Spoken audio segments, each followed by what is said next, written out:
Olá, gente, tudo bom? Estamos aqui mais uma vez agora para tratar também de um assunto que passa muito pelas mesas brasileiras, um assunto que é assunto em muitos almoços de domingo, quando a pessoa está ali fazendo um prato e vai dizer, não vou comer isso não, que meu colesterol deu alto. Né, Zé? Isso é muito comum e a gente já sabe que muitos brasileiros só sabem que o colesterol está elevado porque fizeram o exame. Às vezes o exame nem tinha esse objetivo, né, Zé? Isso. Às vezes o cara fazer a renovação de uma carteira de motorista, um exame admissional, um demissional, e Isso. aí... Às vezes é um exame, é um achado no exame. Isso, Né? O isso. paciente faz um check-up, eu faço avaliação clínica de rotina, sem nenhuma queixa específica, e ele detecta uma elevação, uma alteração dos níveis do colesterol. E não, eu acho muito bacana esse termo que os brasileiros encontraram, que é deu uma alteraçãozinha aqui. Isso. Né? Uma alteraçãozinha aqui nos níveis de colesterol. Primeiro ponto, Zé, assim, de uma maneira bem simples, o que é o colesterol? Ele é uma coisa física? É uma substância concreta ali no sangue e tal? Ou ele é um evento? O que é o colesterol? O colesterol é um lípide. Tá? Ele é um lípide, vem da classe dos álcools. Né? Ele tem uma estrutura molecular que vem de um ciclo pentano peridrofenantreno, uma estrutura molecular. Nossa, que origina o colesterol. Ele originalmente foi descrito estudando-se cálculos biliares, daí o nome cole, de vesícula, esterol, bacana. porque é um anel esteroidal. Isso. Então, é um anel esteroidal e foi descoberto no estudo de cálculos biliares.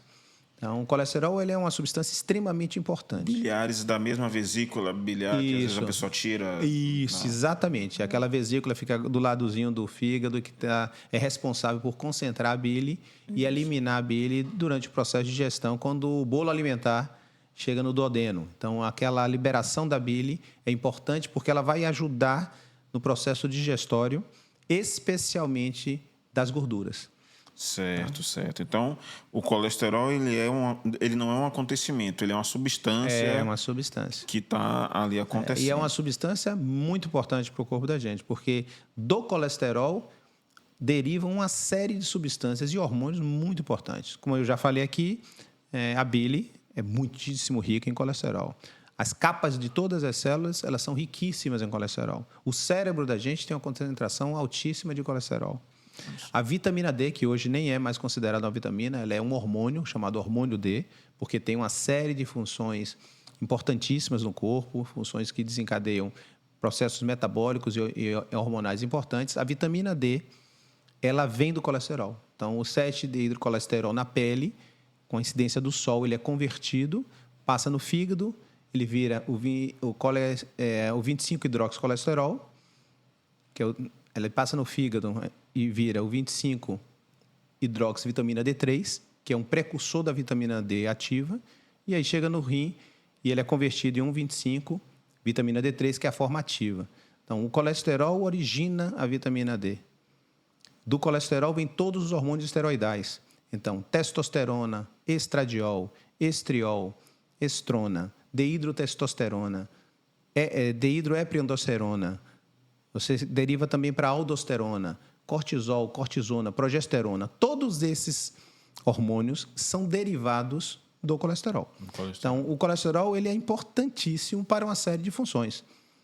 Então, a gente precisa entender que ele tem uma importância grande na fisiologia humana e que a gente tem que ter muito critério quando for avaliar os níveis de colesterol, se há ou não indicação de reduzi-los, quais os benefícios e, eventualmente, os prejuízos em fazer essa redução.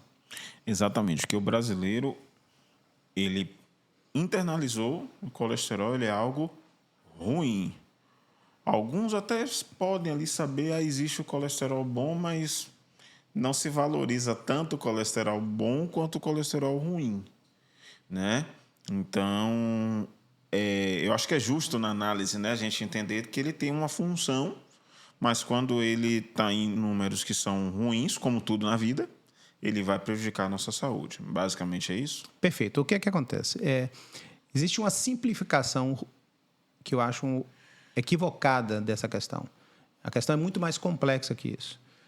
O colesterol ele tem sido muito demonizado nas últimas décadas, como se fosse o único responsável pela ocorrência de uma série de doenças, entre as mais graves, as doenças ateroscleróticas, isquemia no coração, angina, infarto, isquemia cerebral, derrame, isquemia nas pernas, obstrução das artérias das pernas.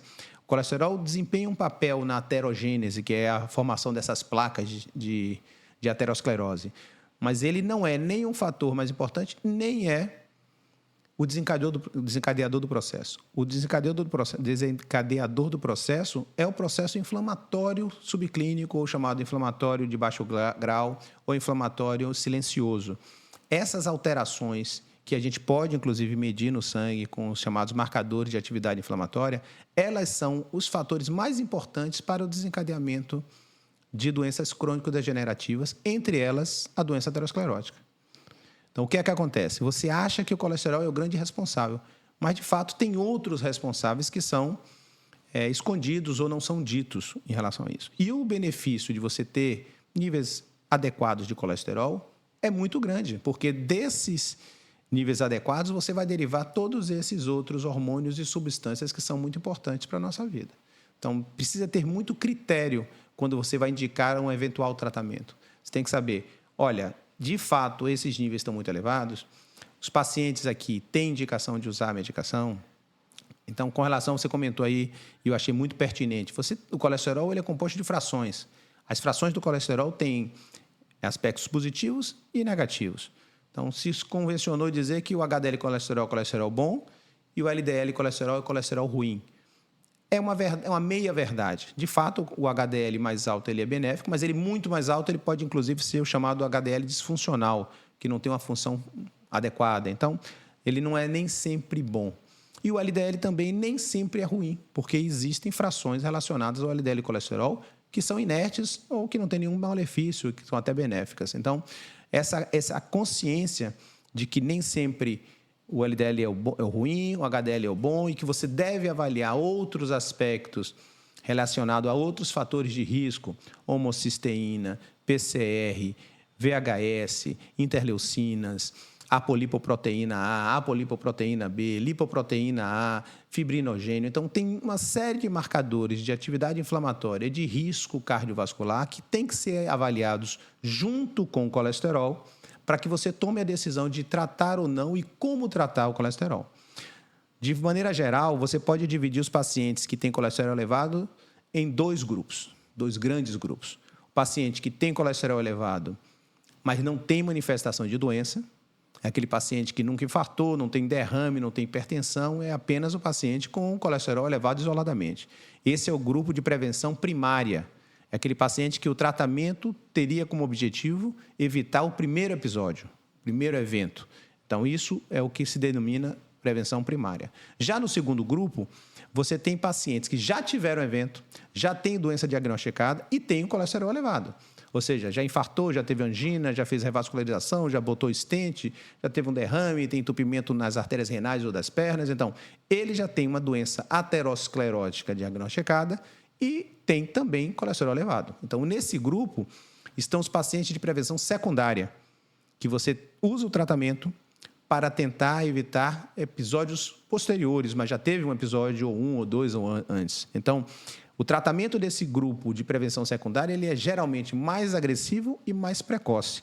E o objetivo é manter níveis mais baixos de colesterol. Já o grupo de prevenção primária é um grupo no qual se questiona muito a indicação do tratamento. Inclusive, o tratamento medicamentoso muitas vezes não é utilizado. Você tem que fazer mudanças de estilo de vida, usar nutracêuticos, vitaminas, inclusive vitaminas do complexo B, a niacina, que é a vitamina B3. Você pode fazer uma redução do colesterol sem ter prejuízos adicionais que você teria usando outras classes de medicamento. E as mais habitualmente utilizadas para reduzir o colesterol é a classe das estatinas, que pode, de fato, ocasionar uma série de efeitos colaterais, dor muscular, fraqueza muscular, alterações de marcha, alguns cursam com depressão, alterações neurológicas. Então, tem uma série de alterações que podem ser consequência decorrentes do uso de determinadas drogas para você tratar um paciente que não teve doença diagnosticada, que só tem uma elevação isolada do colesterol e que poderia fazer o controle desses níveis de colesterol com fitoterápicos, com nutracêuticos, com vitaminas, com mudança de estilo de vida, controle do peso e dieta. Então, existem várias estratégias para você mais do que reduzir, você modificar positivamente o perfil dos lípides, né, da gordura do sangue, sem que você use determinada estratégia com farmacológica, com remédio, e isso pode ser extremamente benéfico para o paciente. Dito isso, eu não sou contra você eventualmente usar uma estatina quando você tem indicação, mas junto com a estatina você tem obrigação de minimizar as complicações eventuais do uso da droga. Então, você tem que usar junto magnésio, você tem que usar junto coenzima Q10, porque a coenzima Q10 é muito prejudicada, os níveis de coenzima Q10, que é a moeda energética da célula, é muito prejudicada a produção de coenzima Q10 quando você bloqueia a produção de colesterol. Você tem que fazer uso de outras vitaminas e nutracêuticos que vão ser importantes para que você não tenha repercussões negativas do uso eventual dessa droga e ter os benefícios associados ao uso da droga. Então, é muito bom senso, é ter um profissional da sua confiança que faça uma avaliação adequada e que possa discernir, saber qual é o melhor tratamento, qual é o melhor caminho que nós vamos seguir no seu caso.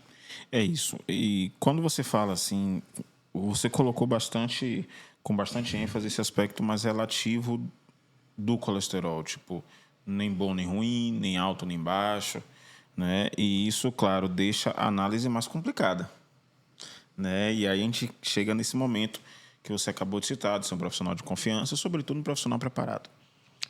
Se fala muito no lance da atividade física, só que muitos brasileiros entendem, de alguma forma, que o colesterol elevado ele pode ser um problema para quem está fazendo atividade física, né? Como a gente até conversou anteriormente. Muitas pessoas acham que, se você tem um colesterol alto, você não pode fazer corrida, por exemplo. Você não pode fazer natação de largas distâncias, por exemplo, porque se acredita que o colesterol alto ele aumenta a chance de infarto em momentos de batimento cardíaco acelerado. Por exemplo, quando você está correndo, por exemplo, quando você vai nadar numa distância maior. E isso é um lance complicado porque você cria uma objeção à atividade física. Enquanto que deveria ser uma coisa que deveria ser facilitada e incentivada, a gente cria critérios demais a ponto da pessoa decidir por não fazer. Perfeito. Isso é verdade? Isso é mito?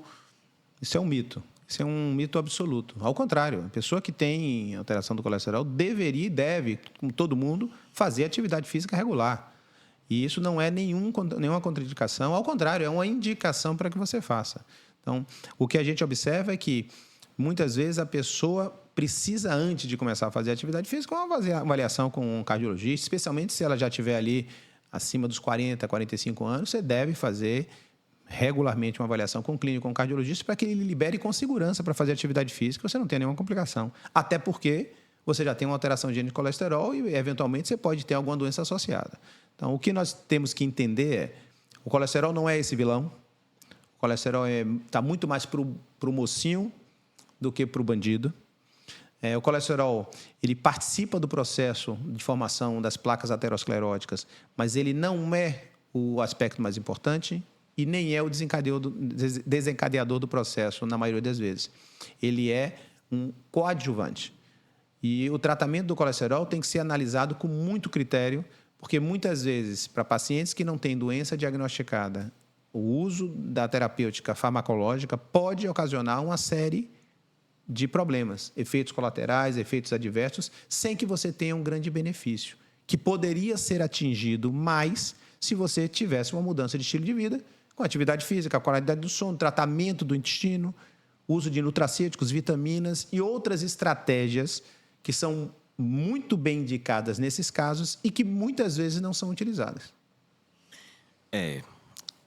Mas aproveitando o ensejo, então, onde a gente sempre tenta, né, escapar um pouco dessas abordagens mais comuns, que têm seu valor, obviamente, mas existe alguma alternativa não medicamentosa, tipo alimentação, inclusive com algum exemplo de alguma coisa, porque, salvo engano, era Pelé que dizia que tomava suco de limão antes dos jogos e que ele achava que aquilo dava energia para ele.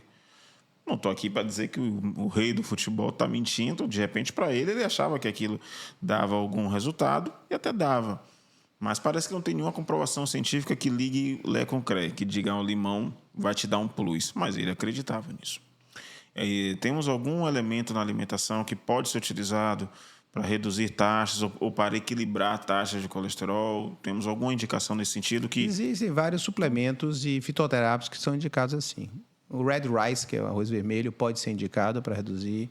Você tem indicação de uso de alho também. Você tem a berberina, que é um anti-inflamatório. Ela melhora o metabolismo do carboidrato.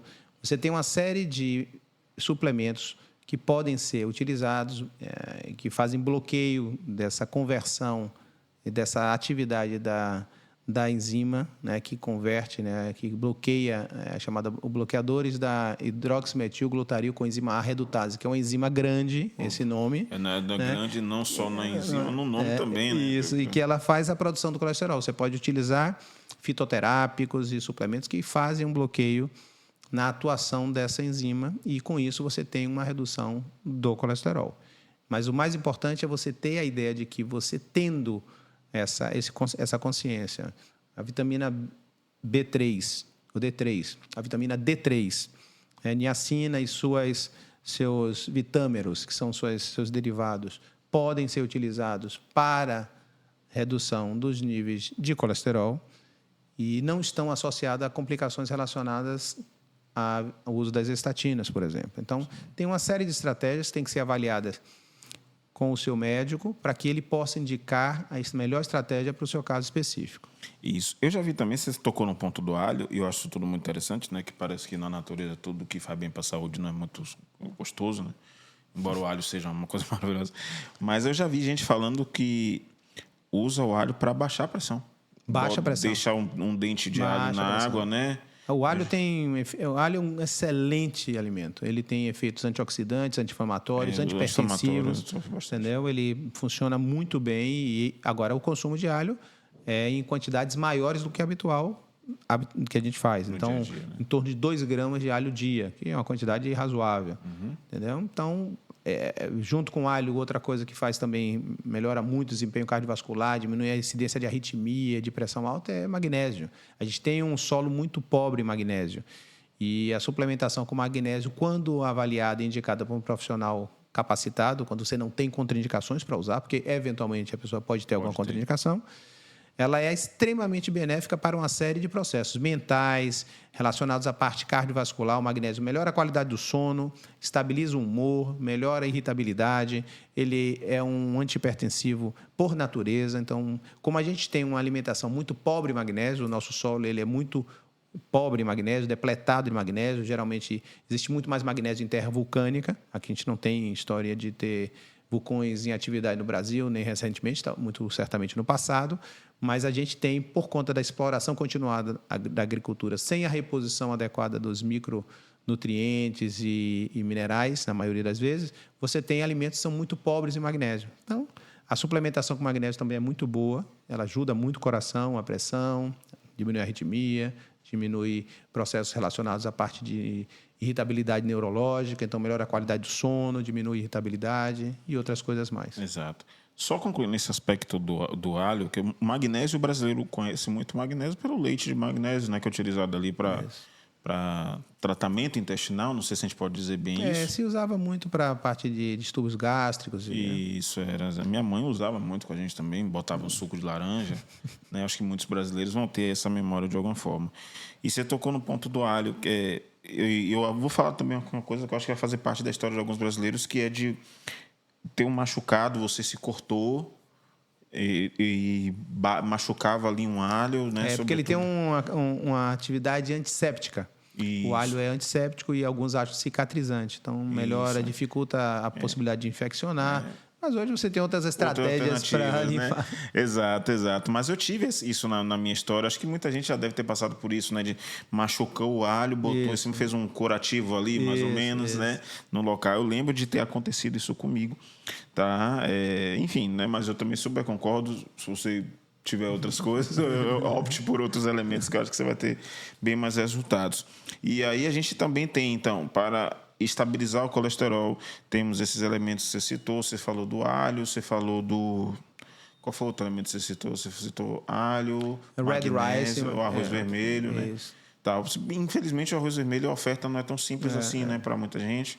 Então, também termina não sendo lá uma grande alternativa, porque a pessoa vai ter dificuldade de encontrar. Mas, pelo menos, o alho e o magnésio talvez seja um pouco mais fácil. E o magnésio sempre com a observação de um profissional, né? Então, é isso, tá? A gente está aqui encerrando a nossa passagem sobre o colesterol. Zé, muito massa. Espero aí que você esteja vendo também, que você esteja curtindo. A gente se vê em breve.